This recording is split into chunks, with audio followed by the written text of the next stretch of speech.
Bonjour à tous, bienvenue sur votre chaîne du coaching intégral, la méditation. Jésus s'est réveillé toujours tôt, aux premières heures de la journée, avant le lever du soleil, pour aller prier. Il consacrait ses premières heures à la prière, à la méditation. Il prenait son temps pour parler avec son Père. Et cette culture est restée dans la vie monastique, dans beaucoup de monastères, quand vous allez, les premières heures sont dédiées à la prière, à la méditation. Méditer, c'est une façon de s'ouvrir à la vie, de se laisser combler par l'univers. Méditer, c'est laisser inspirer ou recevoir des inspirations. Méditer, c'est se disposer à la créativité.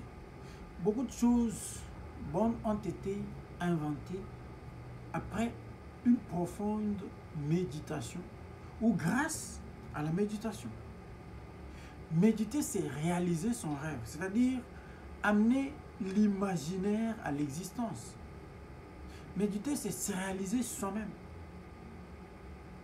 Méditer, c'est réaliser sa vie, c'est-à-dire entrer dans la profondeur du mystère de sa vie, introspecter sa vie, questionner sa vie, c'est questionner soi-même,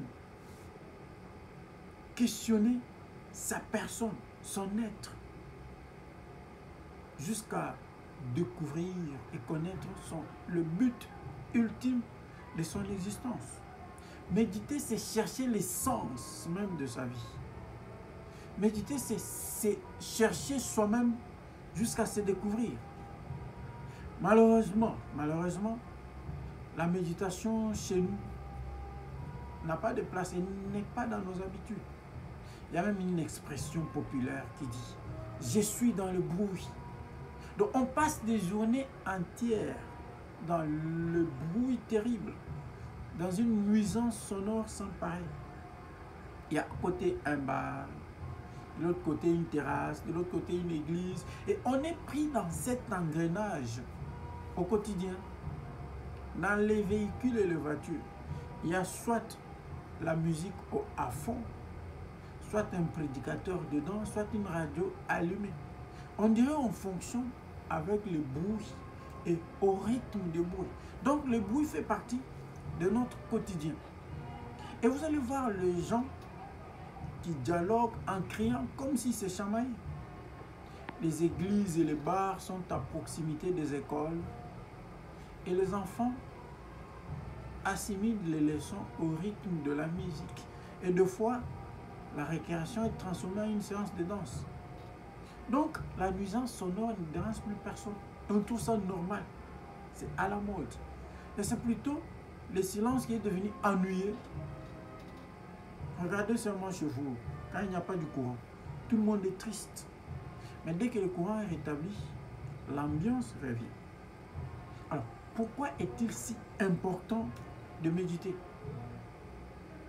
La méditation est bénéfique pour notre santé mentale, psychologique et psychosomatique parce qu'elle permet d'améliorer les connexions neuronales et de bien entretenir la mémoire. Plus on médite, plus on rajeunit les fonctions du cerveau. Et la méditation calme les nerfs. Quand on médite le plus souvent, on devient de moins en moins nerveux. Alors, quels sont les bienfaits de la méditation? La méditation relaxe le corps tout entier et diminue les troubles vasculaires. La méditation diminue la douleur, l'anxiété, la tension artérielle et fait disparaître le stress. La méditation permet de résister à la dépression. La méditation facilite la discipline et l'autodiscipline. La méditation dissipe la distraction et permet une bonne concentration. La méditation rend doux et bienveillant. parce qu'elle diminue l'agressivité et l'agitation. La méditation renforce les systèmes immunitaires et favorise un bon sommeil réparateur. La méditation diminue la gravité de certaines maladies et atténue certaines douleurs. La méditation permet de bien gérer ses émotions et de les accepter. La méditation nous rend plus humains parce qu'elle augmente le niveau de douceur, de compréhension, de compassion, d'altruisme et la recherche de bien-être pour tous. La méditation nous permet de vivre l'instant présent. Elle nous permet de savourer le moment présent, loin des distractions, connecté à soi-même, à son être intérieur, avec son essence, loin des distractions. Et elle nous évite d'être éparpillés, d'avoir des pensées éparpillées. Alors, comment méditer? Comme toute habitude, il faut du temps. John Trudon a dit, nous façonnons d'abord nos habitudes et nos habitudes nous façonnent. Non, les habitudes s'acquièrent par la répétition avec le temps. Au début, c'est difficile, mais avec le temps, ça devient normal. C'est comme tout geste devenu automatique. Il a fallu répéter plusieurs fois pour que ça devienne une routine. On commence toujours par des méditations guidées. Et quand on a acquis l'expérience et la maîtrise, on peut faire des méditations personnelles. Alors, quelle est la durée d'une méditation? Selon les spécialistes, la durée d'une méditation va de 30 secondes à 45 minutes. Et ça dépend d'une personne à une autre. Alors, si on n'est pas habitué ou assez initié, plus ça dure, plus on commence à s'ennuyer. On va commencer à s'évader dans l'esprit et entrer dans la distraction. Mais plus on aime la chose, plus on la pratique, plus on ne se rend pas compte du temps qui passe. Et c'est progressif, on commence par un laps de temps et on augmente au fur et à mesure. Alors, où méditer? On peut méditer dans la nature, dans une salle calme, devant certains événements de la vie, en marchant, en travaillant. Donc, on peut méditer partout. Cela dépend des dispositions intérieures de chaque personne.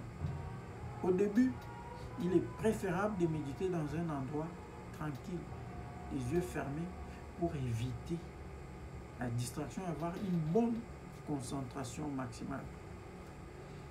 Le pasteur Athons disait dans un de ses enseignements, la grosse erreur que l'on commet dans la vie est de ne pas avoir du temps pour soi-même, de ne pas passer assez du temps avec soi-même pour se connaître, pour savoir qui on est exactement. On passe du temps avec les avis des autres. Or, la destinée d'une personne dépend du temps qu'elle passe avec elle-même. Fin de citation. Un philosophe a dit, connais-toi toi-même. Prendre du temps avec soi-même permet de s'écouter, de se connaître, de connaître ses forces, ses faiblesses, ses limites. La solitude vous donne de l'humilité et vous rendez compte de votre fragilité, de votre nullité, de votre finitude, de votre petitesse. Et Dieu parle toujours dans le silence, dans le calme. Le prophète Élie a attendu voir Dieu dans le feu, dans le tonnerre, dans le spectaculaire. Mais Dieu s'est manifesté dans une brise légère. Parce qu'on ne peut pas écouter Dieu dans le bruit. Sinon, on va confondre sa voix avec le bruit et autres distractions. Devant les péripéties de la vie, la méditation reste la voie recommandée pour écouter Dieu.